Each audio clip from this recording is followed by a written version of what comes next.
आज का हम लोग का क्लास चलने वाला है हरियाणा ग्रुप डी का स्पेशल क्लास चलने वाला है। तो अगर आपका भी पेपर आने वाले दिनों में है तो ये क्लास आपके लिए है, क्योंकि इस क्लास के अंदर मैंने ऐसा क्वेश्चन को चूज़ करके लाया है जो आपके एग्जाम के लिए इंपॉर्टेंट है। तो अगर आप लोग चाहते हो कि इस बार हम अपनी एक सीट को पक्की कर लें हरियाणा ग्रुप डी में, तो ये सारे क्वेश्चन आपके लिए है। एक एक क्वेश्चन को आपको ध्यान से देखते हुए चलना है, क्योंकि मुझे भी नहीं पता है कि कौन सा सवाल आपके एग्जाम में देखने को मिल जाएगा। तो क्लास को पूरा देखिएगा। चलिए चलते हैं क्लास की ओर। सबसे पहले हम लोग देखने वाले हैं हरियाणा के टॉप जीके जो हमारे एग्जाम के लिए इंपॉर्टेंट है। चलिए तो देखते हैं सबसे पहला प्रश्न हमारा क्या कह रहा है कि हरियाणा का गांधी किसे कहा जाता है। सवाल को याद कर लीजिएगा कि हरियाणा का गांधी किसे कहा जाता है। तो आपको याद रखना है कि किसे कहा जाता है, तो मूलचंद जैन को हरियाणा का गांधी कहा जाता है, यानी कि राइट आंसर हो जाएगा ऑप्शन नंबर ए।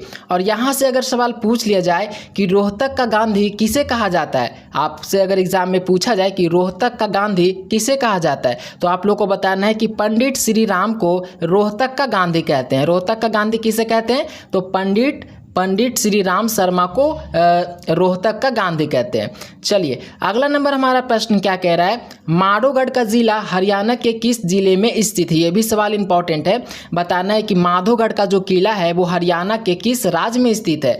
ऑप्शन है महेंद्रगढ़, रेवाड़ी, भिवानी या फिर गुरुग्राम। अगर उत्तर जानते हो तो आप लोग कमेंट बॉक्स में बताइएगा कि माधोगढ़ का किला किस जिले में स्थित है। तो याद रखना है कि महेंद्रगढ़ में, यानी कि राइट आंसर हो जाएगा इसका ऑप्शन नंबर ए।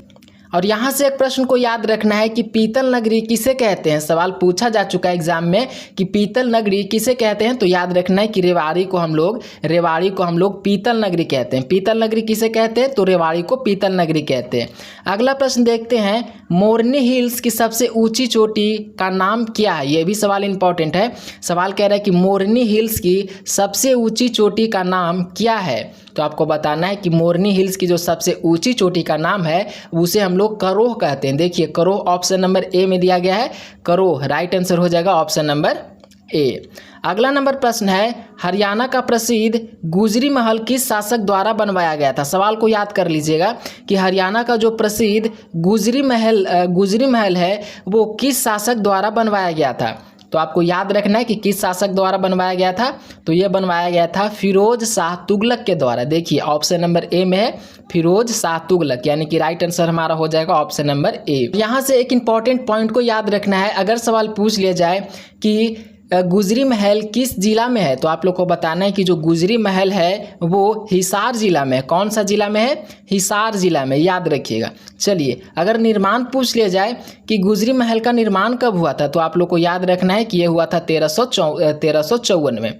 चलिए अगला नंबर प्रश्न है, प्रसिद्ध लोक नृत्य धमाल मुख्य रूप से हरियाणा के किस क्षेत्र में किया जाता है। यानी कि सवाल कह रहा है कि प्रसिद्ध लोक नृत्य धमाल मुख्य रूप से हरियाणा के किस क्षेत्र में किया जाता है। सवाल को याद कर लीजिएगा। तो आपको याद रखना है कि जो धमाल नृत्य है वो हरियाणा के किस क्षेत्र में किया जाता है। तो ये किया जाता है महेंद्र और गुरुग्राम में। देखिए ऑप्शन नंबर ए में है महेंद्र और गुरुग्राम, यानी कि राइट आंसर हमारा हो जाएगा ऑप्शन नंबर ए।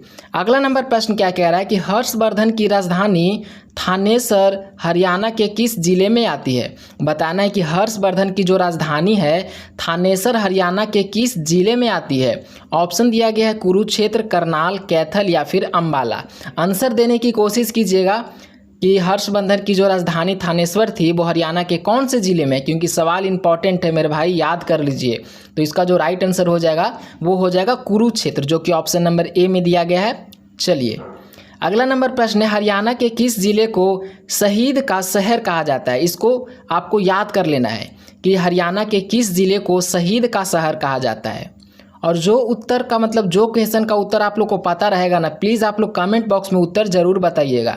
तो इसको याद रखना है कि हरियाणा के कौन से ज़िलों को शहीदों का शहर कहा जाता है। तो याद रखना है कि झज्जर को हम लोग शहीदों का शहर कहते हैं, जो कि ऑप्शन नंबर ए में है झज्जर। तो राइट आंसर हो जाएगा ऑप्शन नंबर ए। शहीदों का शहर कौन है, तो झज्जर। चलिए अगला नंबर प्रश्न है, ताऊ देवीलाल स्टेडियम हरियाणा के किस शहर में स्थित है? ये भी सवाल इंपॉर्टेंट है। जितना भी सवाल मैं लाया हूँ ना वो सारे मैं खुद चुन चुन के लाया हूँ, जो आपके एग्जाम में पूछे जाने की संभावना है वही सवाल मैं लेकर के आया हूँ। तो कोशिश कीजिएगा कि सारा सवाल को याद करते हुए चलना है। चलिए बताइए, ताऊ देवीलाल स्टेडियम हरियाणा के किस शहर में स्थित है? ऑप्शन है गुरुग्राम, पंचकुला, फरीदाबाद या फिर रोहतक। तो आपको याद रखना है कि ये कौन सा शहर में है, तो ये गुरुग्राम में हो जाएगा, यानी कि राइट आंसर ऑप्शन नंबर इसका ए हो जाएगा। अगला नंबर प्रश्न है, कुरुक्षेत्र को अन्य किस पौराणिक नाम से भी जाना जाता है? सवाल कह रहा है कि कुरुक्षेत्र को अन्य किस पौराणिक नाम से भी जाना जाता है? तो आपको याद रखना है कि किस नाम से जाना जाता है, तो धर्म क्षेत्र के नाम से जाना जाता है। देखिए ऑप्शन नंबर ए में दिया गया है धर्म क्षेत्र, राइट आंसर हो जाएगा ऑप्शन नंबर ए। अगला नंबर प्रश्न है, प्रसिद्ध स्वतंत्रता सेनानी लाल हुकुम चंद जैन का संबंध हरियाणा के किस क्षेत्र से था? सवाल को याद रखना है। सवाल हमारा कह रहा है कि प्रसिद्ध स्वतंत्रता सेनानी लाल हुकुम चंद जैन का संबंध हरियाणा के किस क्षेत्र से था? तो आप लोग को याद रखना है कि किस क्षेत्र से था, तो ये था किससे? हंसी हिसार से, हंसी हिसार क्षेत्र से था, यानी कि राइट आंसर हो जाएगा ऑप्शन नंबर ए। चलिए अगला नंबर प्रश्न क्या कह रहा है, सुल्तानपुर राष्ट्रीय उद्यान को किस वर्ष राष्ट्रीय उद्यान का दर्जा मिला था? यह भी सवाल इंपॉर्टेंट है। बताना है कि सुल्तानपुर राष्ट्रीय उद्यान को किस वर्ष राष्ट्रीय उद्यान का दर्जा मिला था? बताइए उत्तर इसका कमेंट बॉक्स में, इंपॉर्टेंट प्रश्न है। तो याद रखना है कि सुल्तानपुर राष्ट्रीय उद्यान को किस वर्ष राष्ट्रीय उद्यान की दर्जा मिली थी? तो ये मिली थी 1991 में, यानी कि राइट आंसर हो जाएगा ऑप्शन नंबर ए। चलिए अगला नंबर प्रश्न है, हरियाणा के रेवाड़ी जिले में कौन सा मस्जिद स्थित है? सवाल क्या कह रहा है कि हरियाणा के रेवाड़ी जिले में कौन सा मस्जिद स्थित है जो अकबर के शासनकाल में बनी थी? सवाल समझिए क्या कह रहा है कि हरियाणा के रेवाड़ी जिले में कौन सा मस्जिद स्थित है जो अकबर के शासनकाल में बनी थी? यानी कि सवाल कह रहा है कि अकबर के शासनकाल में कौन सा मस्जिद बनी थी? बताइए इसका उत्तर कमेंट बॉक्स में। तो आपको याद रखना है कि लाल मस्जिद बनी थी। अकबर के शासनकाल में कौन सा मस्जिद बनी थी? तो लाल मस्जिद बनी थी। चलिए याद रखना है। अगला नंबर प्रश्न है, हरियाणा के राष्ट्रीय अंश अनुसंधान केंद्र किस जिले में स्थित है? बताना है कि हरियाणा का राष्ट्रीय अंश अनुसंधान केंद्र यानी कि NRC किस जिले में स्थित है? ऑप्शन है हिसार, करनाल, आंवला या फिर कुरुक्षेत्र। तो आपको याद रखना है कि कौन से जिले में है, तो ये हिसार जिले में है, जो कि राइट आंसर हो जाएगा ऑप्शन नंबर ए। अगला नंबर प्रश्न है, यमुनानगर जिले का प्राचीन नाम क्या था? यह भी सवाल इंपॉर्टेंट है। बताना है कि यमुनानगर जिले का प्राचीन नाम क्या था? तो आपको याद रखना है कि इसका जो प्राचीन नाम हो जाएगा वो दुल्लारपुर हो जाएगा, जो कि ऑप्शन नंबर ए में दिया गया है। तो राइट आंसर हो जाएगा ऑप्शन नंबर ए। अगला प्रश्न है, हरियाणा की स्टील सिटी किसे कहा जाता है? सवाल इंपॉर्टेंट है। बताना है कि हरियाणा का स्टील सिटी किसे कहा जाता है? ऑप्शन है हिसार, फरीदाबाद, पानीपत या फिर रोहतक। ये सारे सवाल आपको याद होना चाहिए क्योंकि इंपॉर्टेंट सवाल है। तो आपको याद रखना है कि हरियाणा का जो स्टील सिटी है वो हरियाणा का स्टील सिटी किसे कहते हैं? तो याद रखना है कि हिसार को कहते हैं, हिसार। देखिए ऑप्शन नंबर ए में दिया गया है, तो राइट आंसर हो जाएगा ऑप्शन नंबर ए। अगला नंबर प्रश्न है, स्वामी विवेकानंद ने रामकृष्ण मिशन की स्थापना किस वर्ष की थी? सवाल इंपॉर्टेंट है। बताना है कि स्वामी विवेकानंद ने रामकृष्ण मिशन की स्थापना किस वर्ष की थी?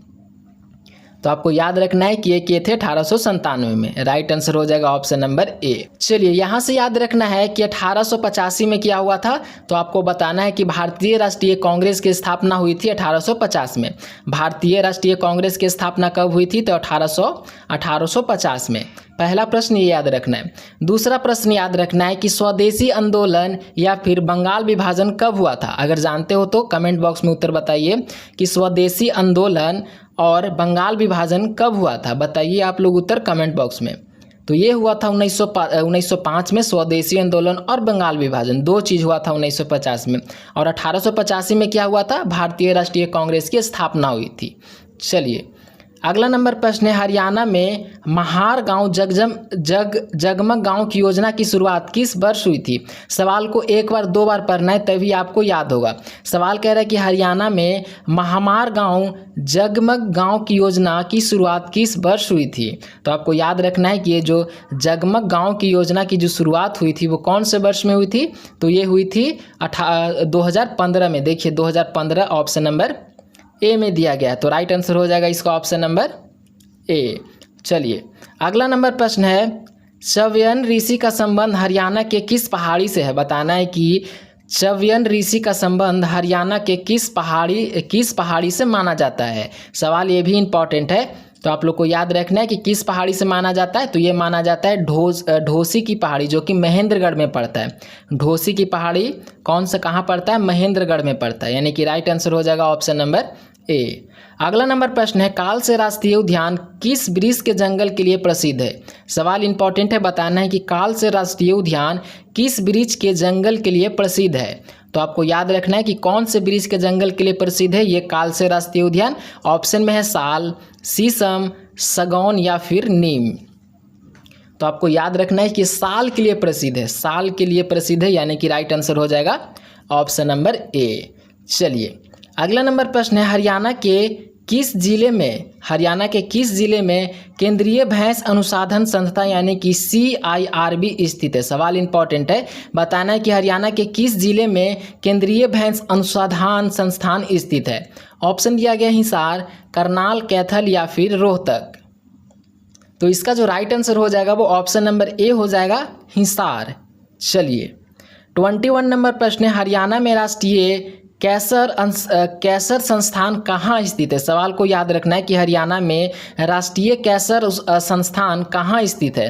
तो आपको याद रखना है कि ये कैसर स्थान कहाँ स्थित है। तो ये बाड़सा झज्जर में है, जो कि ऑप्शन नंबर ए में दिया गया है, बाड़सा झज्जर। राइट आंसर हो जाएगा ऑप्शन नंबर ए। अगला नंबर प्रश्न है, चौधरी छोटू राम का जन्म हरियाणा के किस गांव में हुआ था। सवाल देखिए क्या रहा है कि चौधरी छोटू राम का जन्म हरियाणा के किस गांव में हुआ था। बताइए उत्तर आप लोग कमेंट बॉक्स में कि इनका जन्म हरियाणा के किस गांव में हुआ था। तो आपको याद रखना है कि इनका जो जन्म हुआ था वो गड्ढी सांपला रोहतक गांव में हुआ था, यानी कि राइट आंसर हो जाएगा ऑप्शन नंबर ए। अगला नंबर प्रश्न है, हरियाणा के किस जिले में कपास का उत्पादन सबसे अधिक होता है। सवाल क्या कह रहे हैं कि हरियाणा के कौन सा जिला में कपास का उत्पादन सबसे अधिक होता है। ऑप्शन दिया गया है सिरसा, करनाल, पानीपत या फिर आंवला। तो आपको इसका उत्तर हो जाएगा, उत्तर याद रखना है कि इसका राइट आंसर हो जाएगा सिरसा। सिरसा में कपास का उत्पादन होता है सबसे ज़्यादा। Right answer option number A हो जाएगा। चलिए अब हम लोग देखने वाले हैं सम्मान अध्ययन एवं विज्ञान का क्वेश्चन देखने वाले हैं। तो चलिए एक एक प्रश्न देखते हैं, और जिस क्वेश्चन का उत्तर याद रहेगा प्लीज़ आप लोग कमेंट बॉक्स में उत्तर ज़रूर बताइएगा। चलिए 23 नंबर हमारा प्रश्न है, भाखड़ा नागल बांध किस नदी पर निर्मित है। सवाल इंपॉर्टेंट है, आपसे पूछा जा सकता है कि भाखड़ा नागल बांध है वो किस नदी पे निर्मित है। ऑप्शन है सतलुज नदी, ब्यास नदी, रावी नदी या फिर झेलम नदी। तो आपको याद रखना है कि ये कौन सी नदी पे है। तो ये सतलुज नदी पे है, ऑप्शन नंबर ए में दिया गया है सतलुज नदी। अब यहाँ से सवाल को याद रखना है कि ब्यास नदी का प्राचीन नाम क्या है। सवाल पूछा जा सकता है कि ब्यास नदी का प्राचीन नाम क्या है। तो आप लोग को याद रखना है कि ब्यास नदी का जो प्राचीन नाम है वो बिपाशा है। क्या है, बिपाशा या फिर बिपास है। दो चीज़ मैंने बताया, क्या क्या, बिपाशा या फिर बिपास। चलिए यहाँ से एक सवाल ये भी याद रखना है कि रावी नदी किसकी सहायक नदी है, यानी कि रावी जो नदी है वो किसकी सहायक नदी है। आप लोग को बताना है किसकी सहायक नदी है। तो ये हो जाएगी चिनाब की। किसकी सहायक नदी है, तो चिनाब की सहायक नदी है, याद रखिएगा। चलिए अगला नंबर प्रश्न है, भारत के संविधान की 8वीं अनुसूची किससे संबंधित है। सवाल देखिए क्या कह रहा है कि भारत के संविधान की 8वीं अनुसूची किससे संबंधित है। बताना है कि भारत के संविधान की 8वीं जो अनुसूची है वो किससे संबंधित है। तो आपको याद रखना है कि 8वीं अनुसूची जो संबंधित है वो भाषा की आधिकारिक भाषाओं से संबंधित है। भाषा की आधिकारिक भाषाओं से, जो कि ऑप्शन नंबर ए में दिया गया है। राइट आंसर हो जाएगा ऑप्शन नंबर ए। अगला नंबर प्रश्न है, पौधों में जल का परिवहन के लिए कौन सा उत्तक जिम्मेदार है। सवाल कह रहा है कि पौधा में जल का परिवहन के लिए कौन सा जो उत्तक है वो जिम्मेदार है। बताना है, ऑप्शन दिया गया है जाइलम, फ्लोएम, स्टोमेटा या फिर क्लोरोप्लास्ट। याद रखना है आप लोगों को कि जो पौधों में जल का परिवहन होता है वो जाइलम के द्वारा होता है, यानी कि ये जिम्मेदार होता है जाइलम। राइट आंसर हो जाएगा ऑप्शन नंबर ए। अगला नंबर प्रश्न है दाब का एसआई इकाई क्या है, यानी कि दाब का एसआई मात्रक क्या है। तो याद रखना है कि दाब का एसआई मात्रक पास्कल होता है। राइट आंसर हो जाएगा ऑप्शन नंबर ए। जूल का एसआई मात्रक क्या होता है। याद रखना है कि जूल का एसआई मात्रक होता है कार्य का भी जूल होता है, और एक ऊर्जा का भी जूल होता है, और एक ऊष्मा का भी जूल ही होता है। चलिए, शक्ति का एसआई मात्रक वाट होता है। चलिए, अगला नंबर प्रश्न है गिर राष्ट्रीय उद्यान किस राज्य में स्थित है। सवाल को याद रखना है कि गिर राष्ट्रीय उद्यान किस राज्य में स्थित है। सवाल को इंपॉर्टेंट है। ऑप्शन दिया गया है गुजरात, राजस्थान, मध्य प्रदेश या फिर महाराष्ट्र। तो इसका उत्तर जानने से पहले प्लीज़ अभी तक आप लोगों ने वीडियो को लाइक नहीं किया तो प्लीज़ वीडियो को लाइक कर दीजिए। चैनल को अभी तक आप लोगों ने सब्सक्राइब नहीं किया है तो प्लीज़ मेरे भाई चैनल को आप लोग सब्सक्राइब कर लीजिए। तो इसका जो राइट आंसर हो जाएगा वो क्या हो जाएगा, गिर राष्ट्रीय उद्यान किस राज्य में स्थित है। तो ये हो जाएगा गुजरात में। चलिए, गुजरात, जो कि ऑप्शन नंबर ए में दिया गया है। चलिए, अगला नंबर प्रश्न देखते हैं असहयोग आंदोलन महात्मा गांधी द्वारा किस वर्ष शुरू किया गया था। सवाल क्या कह रहा है कि असहयोग आंदोलन महात्मा गांधी द्वारा किस वर्ष शुरू किया गया था। सबसे पहले यहाँ से एक क्वेश्चन बन रहा है, अगर सवाल पूछ लिया जाए कि असहयोग आंदोलन किसने शुरुआत किया था, तो आप लोग को क्या कहना है कि महात्मा गांधी के द्वारा शुरू किया गया था।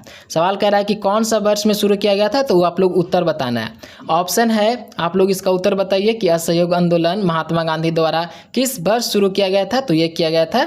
चलिए, राइट आंसर हो जाएगा ऑप्शन नंबर ए। सवाल को याद कर लीजिएगा। चलिए, यहाँ से कुछ इंपॉर्टेंट पॉइंट बताता हूँ। यहाँ से कुछ इंपॉर्टेंट पॉइंट जिसको कि आप लोग को याद रखना है। सबसे पहले आपसे सवाल पूछा जा सकता है एग्जाम में कि खजुराहो का प्रसिद्ध मंदिर किस जिला में स्थित है। क्या मैंने बोला कि खजुराहो का प्रसिद्ध मंदिर किस जिला में स्थित है। तो आप लोग को याद रखना है कि खजुराहो का जो प्रसिद्ध मंदिर है वो छतरपुर में है। छतरपुर में खजुराहो का मंदिर है। पहला सवाल ये याद रखना है। दूसरा सवाल याद रखना है कि सांची का स्तूप किसने बनवाया था। जो सांची का स्तूप है वो किसने बनवाया था। सांची का स्तूप किसने बनवाया था। तो आप लोग को याद रखना है कि ये बनवाए थे सम्राट ने, सम्राट अशोक ने बनवाए थे। किसने बनवाया था सांची का स्तूप, तो सम्राट अशोक ने। तीसरा प्रश्न याद रखना है कि मध्य प्रदेश की सबसे लंबी नदी कौन सी है। ये भी सवाल आपसे पूछा जा सकता है कि मध्य प्रदेश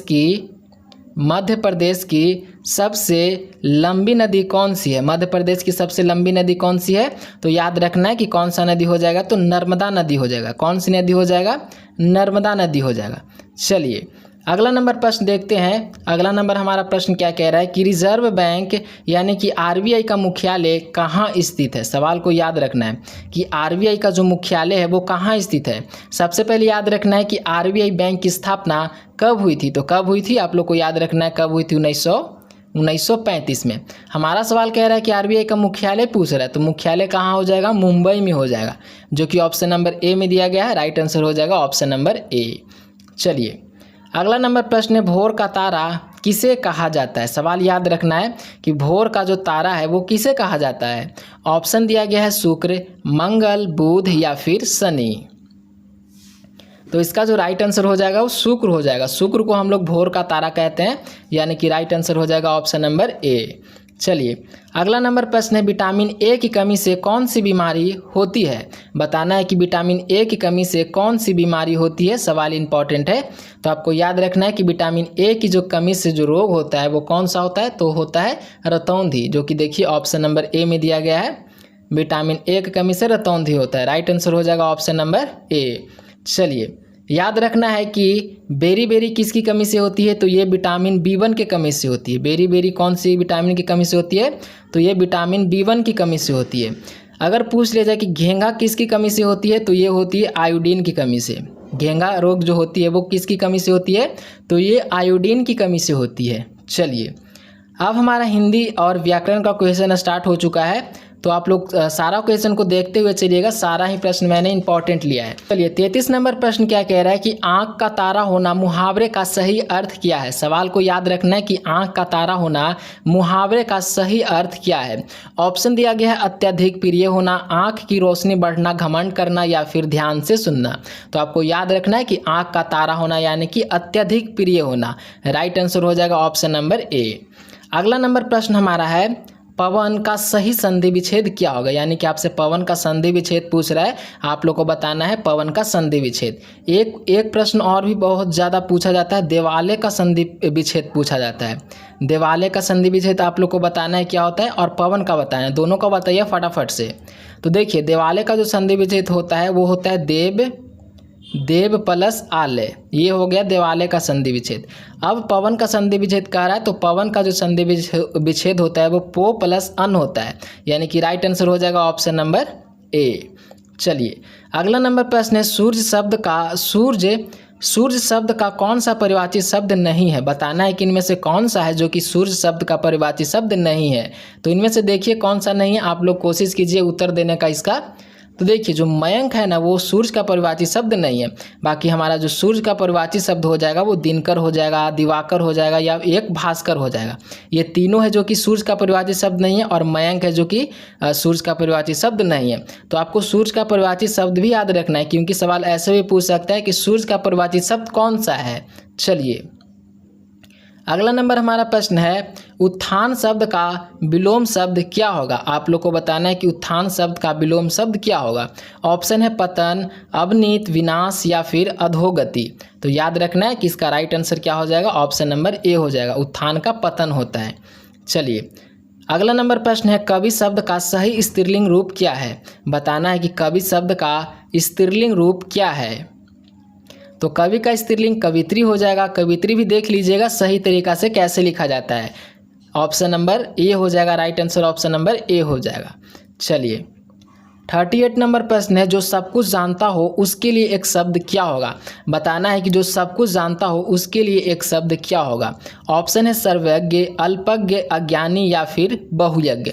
तो जो सब कुछ जानता हो उसे हम लोग सर्वज्ञ कहते हैं, और जो कुछ नहीं जानता उसे हम लोग अज्ञानी कहते हैं, और जो कम जानता उसे हम लोग अल्पज्ञ कहते हैं। 3 चीज़ बताया है मैंने, तीनों को ध्यान रखना है।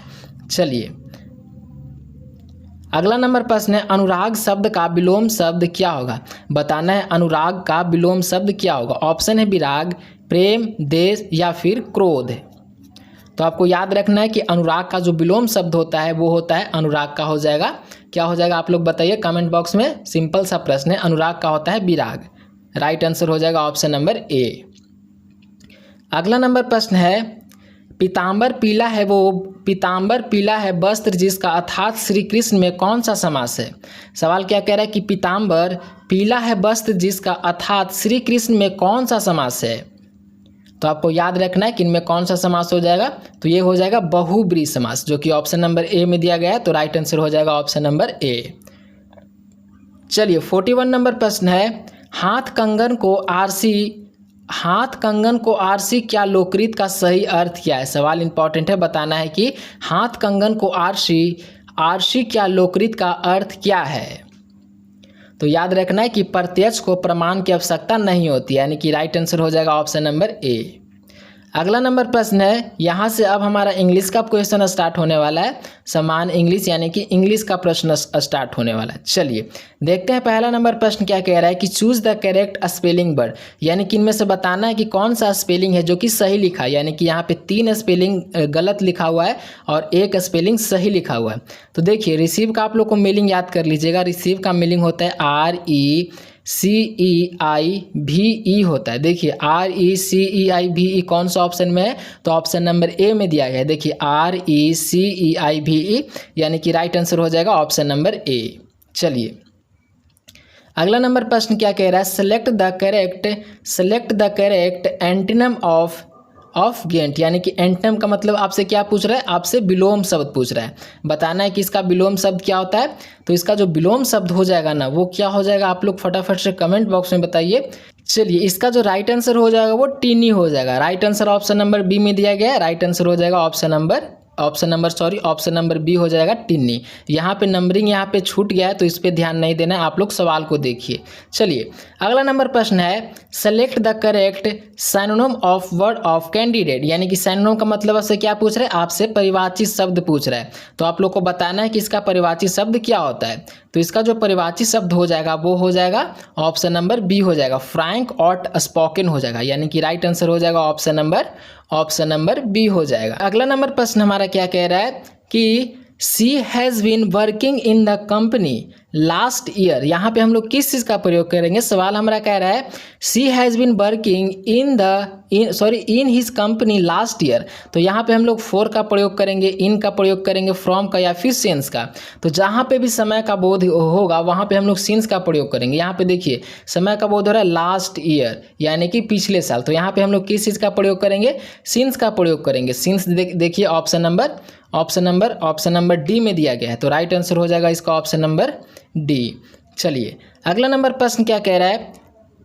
Choose the correct antonym word of expand. यानी कि एंटोनिम का मतलब क्या आपसे पूछ रहा है? आपसे विलोम शब्द पूछ रहा है। एक्सपेंड का आपसे विलोम शब्द पूछ रहा है। बताइए कि इसका विलोम शब्द क्या होगा? तो इसका विलोम शब्द जो हो जाएगा वो हो जाएगा कॉन्ट्रैक्ट। देखिए ऑप्शन नंबर सी में दिया गया है। राइट आंसर हो जाएगा ऑप्शन नंबर सी। चलिए अगला नंबर प्रश्न है select the correct synonym of word of giant. यानी कि साइनोनिम का मतलब आपसे पूछ रहा है परिवाची शब्द। तो फटाफट से इसका परिवाची शब्द आप लोग को क्या होगा बताना है। अगर नहीं जानते हो तो आप लोग याद करते हुए चलिएगा क्योंकि सवाल आपसे पूछ सकता है इस तरीके का।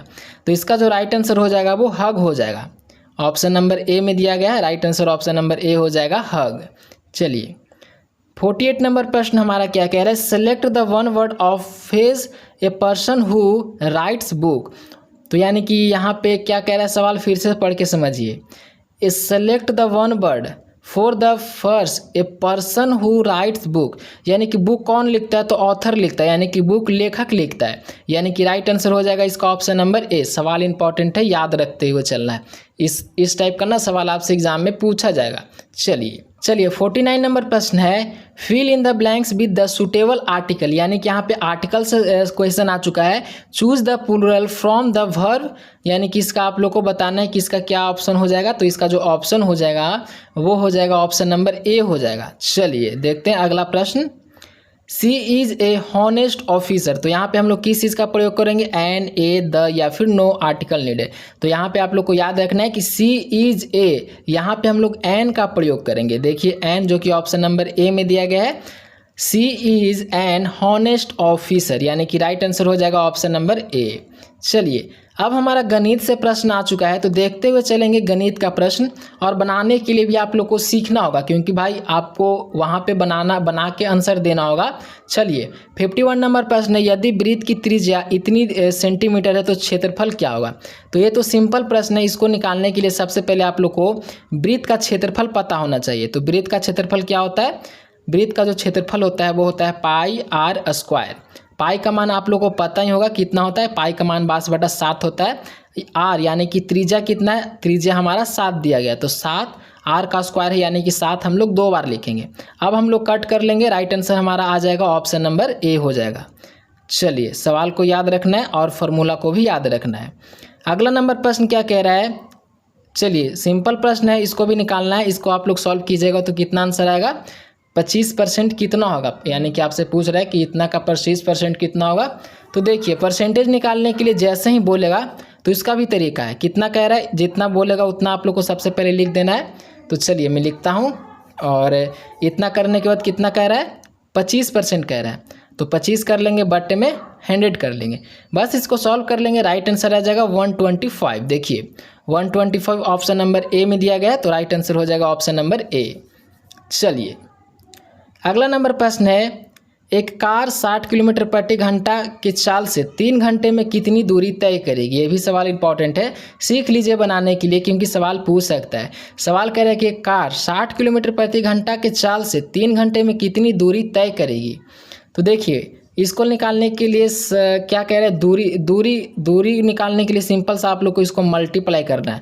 जब आप लोग को दूरी तय करने के लिए बोलेगा तो सिंपल सा जितना भी दिया हुआ रहेगा ना वो मल्टीप्लाई कर लेना है। उसके बाद इसका आंसर आ जाएगा। देखिए ऑप्शन नंबर ए में है। राइट आंसर हो जाएगा ऑप्शन नंबर ए। 53 नंबर हमारा प्रश्न है 24 और 36 का एलसीएम क्या होगा?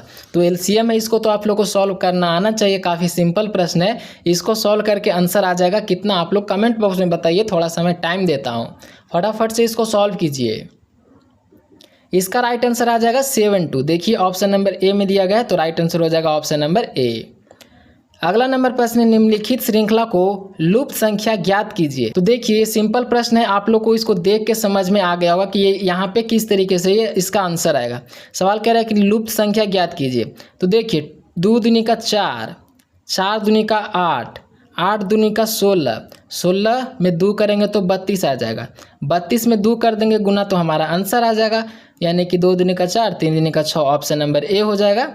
चलिए right answer option number A हो जाएगा। अगला नंबर प्रश्न है, प्रथम 10 प्राकृत संख्याओं का योग क्या होगा। ये भी सवाल इंपॉर्टेंट है। इसको सॉल्व करने के लिए फार्मूला आता है। अगर आप लोग को याद है तो आप लोग इसको सॉल्व करके कमेंट बॉक्स में आंसर बताइए फटाफट से। 1 सेकंड 2 से 3 सेकंड का टाइम देता हूँ, फटाफट से सॉल्व कीजिए। और जिनको नहीं पता है वो लोग सीख लीजिए कैसे इसको सॉल्व करना है। जब भी प्राकृत संख्या का योग निकालने के लिए बोलेगा तो आप लोग को एक सूत्र का प्रयोग करना है। सूत्र में आप लोग को बता देता हूँ, याद कर लीजिएगा। n इंटू n प्लस 1 बटे में 2 होता है। n का मान देखिए कितना, n 10 बोल रहा है, 10 प्राकृत संख्या 10 और योग यानी कि 11 बटे में 2। अब इसको सॉल्व कीजिएगा तो राइट आंसर आ जाएगा 55। 55 देखिए ऑप्शन नंबर ए में दिया गया है, right answer option number A हो जाएगा। चलिए अब हम लोग रीजनिंग का प्रश्न देखने वाले हैं, जो कि काफ़ी ज़्यादा इंपॉर्टेंट प्रश्न मैंने ऐड किया है।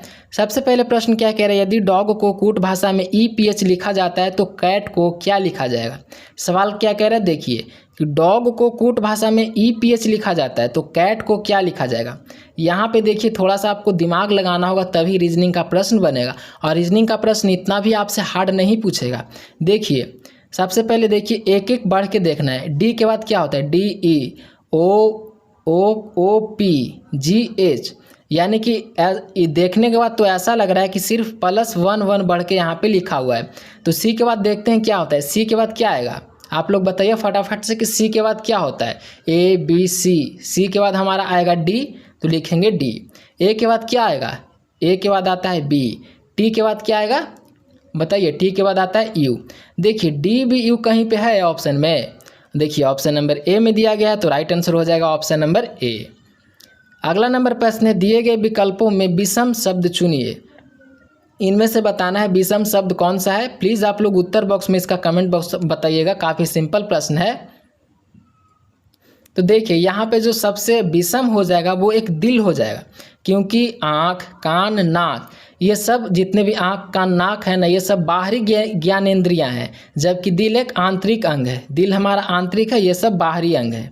चलिए 58 नंबर प्रश्न है, जिस प्रकार पुस्तकालय का संबंध पुस्तक से है उसी प्रकार फूलदान का संबंध किससे होगा। ये भी काफ़ी सिंपल प्रश्न है। बताना है जिस प्रकार पुस्तकालय का संबंध पुस्तक से है उसी प्रकार फूलदाना का संबंध किससे हो जाएगा।